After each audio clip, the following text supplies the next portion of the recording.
the three things I kind of gathered from that is lack of documentation, lack of communication, and then basically just forgetting who the client is in the first place, and maybe going around the client and working with an adjuster.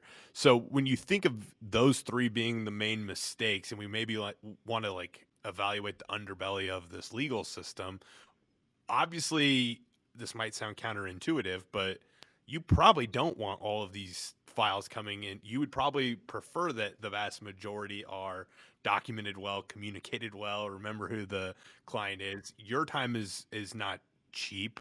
What are some things that we need to make sure that we're keeping in mind from the contractor's perspective when we think about the legal system and having to bring an attorney into a project? So, like, attorneys are expensive. They're just a very expensive cost you incur, and no one wants to pay it. No one wants to pay minimum 250 an hour, and if you're somewhere in New York, you can go as high as $1,000 an hour plus, right? Depending on the level of attorney you want. So it's expensive. Hiring an attorney is expensive. But talking about the underbelly of the legal system, just a very brief rundown of it, right? So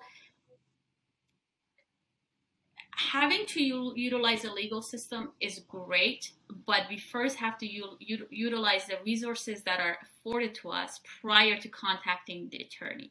So one is filing the lien. Why didn't you file the lien?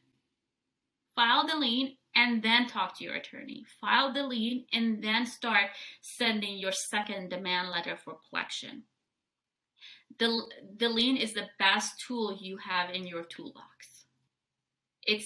It's a lot of times more effective than hiring me as an attorney to send a demand letter, because I don't have the leverage of the lien against their house to threaten, or it's not even a threat, it's true. I have a right to foreclose on your house, Mike. No one wants that. No one wants to lose their home, so they'll work with me.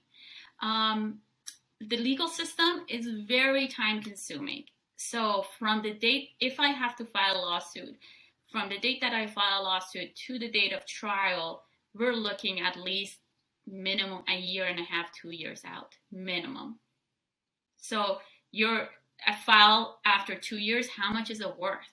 How much money have we lost on that file between court fees, attorney fees, and just the loss in the value of the money that happens within 2 years? Another thing is with lawsuits, right, or collections, when you engage an attorney, when you file a lawsuit, it's out-of-pocket cost, right? Versus if a contractor is sued for poor workmanship or whatever, there's a misconception that the insurance will come in, our general liability company, general liability insurance will take over and defend and pay for all the fees. That's not true. Typically, if your company is sued for workmanship issues, there's typically no coverage for that. So then you have to go find yourself your own attorney to defend the case, out of pocket cost.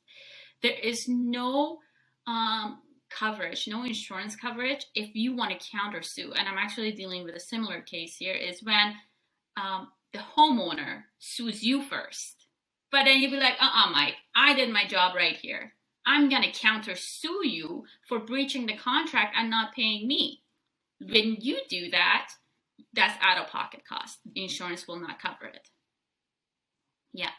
And those are, I think, the basic ones. Is got to remember, engaging an attorney will just be expensive. Engaging the legal system will just be very expensive, and more importantly, more time consuming, emotionally draining, and exhaustive. So I'm not against it. All I'm saying is let's utilize the legal rights we have upfront to protect our money, to protect our project, and then use them as leverage, which is usually a notice of intent to lien, staying on top of our invoices, filing a lien if we have to.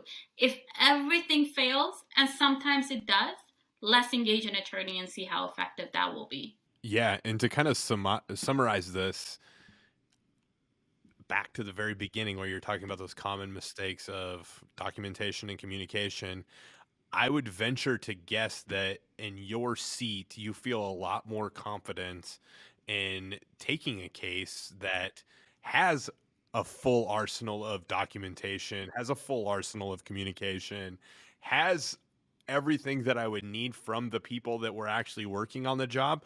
We're in such a crazy job market right now that if we're trying a case and we're 18 months to 2 years out, those people probably aren't with your company anymore. Did you get everything you needed from them as far as documentation, or is it, oh shoot, those photos are on John's phone and he hasn't worked with us for 2 years.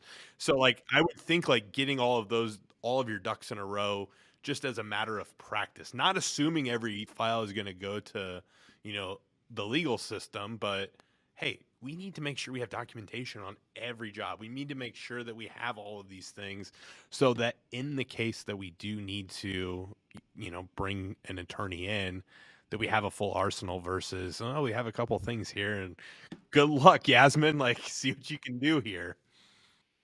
And I've had many of those cases, right? Because if there's no documentation, the contractor thinks I can, I don't know, do some magic and collect on these. And I'm very honest whenever I get a file, and I'll be like, listen, Mike, you have nothing.